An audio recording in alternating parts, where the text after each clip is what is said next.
Hi guys, मेरे YouTube channel पर आपका हार्दिक स्वागत है। तो अभी हम पढ़ने जा रहे हैं oogenesis। अब तक हमने पढ़ा स्पर्मेटोजेनेसिस मतलब स्पर्म का बनना। अब पढ़ने जा रहे हैं oogenesis मतलब ओवम का बनना। The process of formation of A mature female gamete is called oogenesis। मतलब मैच्योर फीमेल गैमेट का बनना क्या कहलाता है? oogenesis। ऊ मीन्स हो जाता है ओवम, जेनेसिस मानी हो जाता है फॉर्मेशन। हर वर्ड अपना मीनिंग खुद बता रहा है। Which is markedly different from spermatogenesis. ये कह रहे हैं जिसका स्पर्मेटोजेनेसिस से डिफरेंस अच्छा खासा है। oogenesis इज इनिशिएटेड शुरू हो जाता है during the embryonic development stage. कितना ज़्यादा इम्पोर्टेंट वर्ड है, ध्यान से करना। जबकि स्पर्मेटोजेनेसिस स्टार्ट भी प्यूबर्टी पर होता है, जबकि oogenesis का अगर इनिशिएशन पूछा जाए, स्टार्ट होना, तो एम्ब्रियोनिक डेवलपमेंट जब वो जिसमें बन रहे हैं ओवम, वो जब खुद एम्ब्रियो स्टेज में होती है फीमेल, तभी उसके अंदर बनना स्टार्ट हो जाते हैं। Embryonic development stage when a couple of million. एक कपल मान क्या होता है? दो, मतलब 2 मिलियन मतलब 20 लाख, क्योंकि 1 मिलियन में 10 लाख होते हैं, मतलब 20 lakh gamete mother cells oogonia are found बन जाती हैं within each fetal ovary. मतलब जो एम्ब्रियो जो फेटल है उसके प्रत्येक ओवरी में बन जाती हैं। एक कपल ऑफ मिलियन मतलब 20 लाख oogonia, मतलब दोनों ओवरी में पूछा जाए तो कितनी हो गई?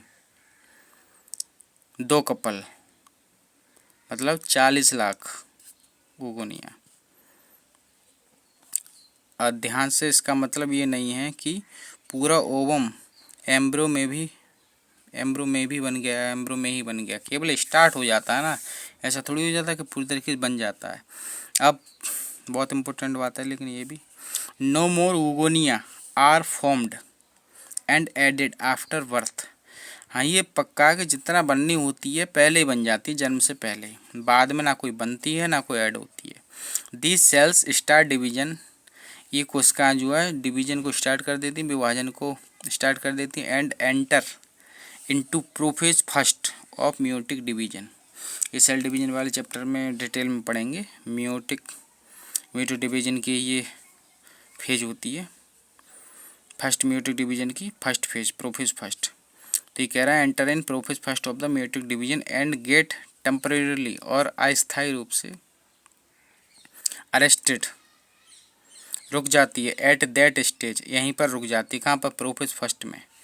Called primary oocyte। और इस स्टेज पर इसको क्या बोलने लगते हैं? प्राइमरी oocyte बोलने लगते हैं इस स्टेज पर आकर के। Each primary oocyte then gets surrounded by a layer of granulosa cells. और इस प्रकार प्राइमरी oocyte के ऊपर मतलब कवरिंग हो जाती है किसकी?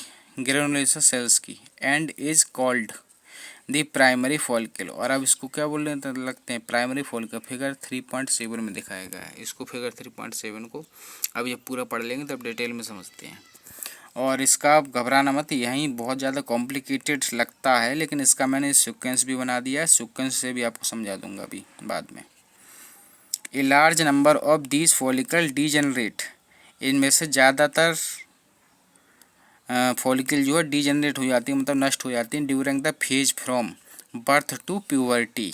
मतलब एक तरीके से ऐसे ध्यान रख सकते हैं कि जन्म से जवानी तक इसमें से जो 20 लाख बनी है प्रत्येक ओवरी की बात चल रही है, उसमें से ज़्यादातर ख़त्म हो जाती हैं।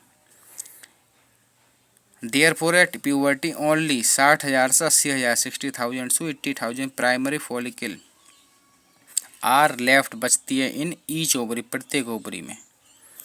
तो इस तरीके से मैंने एक तरीका बनाया है, इसको कैसे याद रख सकते हैं कि जन्म से लेकर जवानी तक, जा से जा तक, जन्म से लेकर जवानी तक 20 लाख से घट करके 2 लाख नहीं, 1 लाख भी नहीं, लगभग 5 लाख मतलब 60 से 80,000 रहेंगे बस। ईच ओवरी की बात चल रही है ये।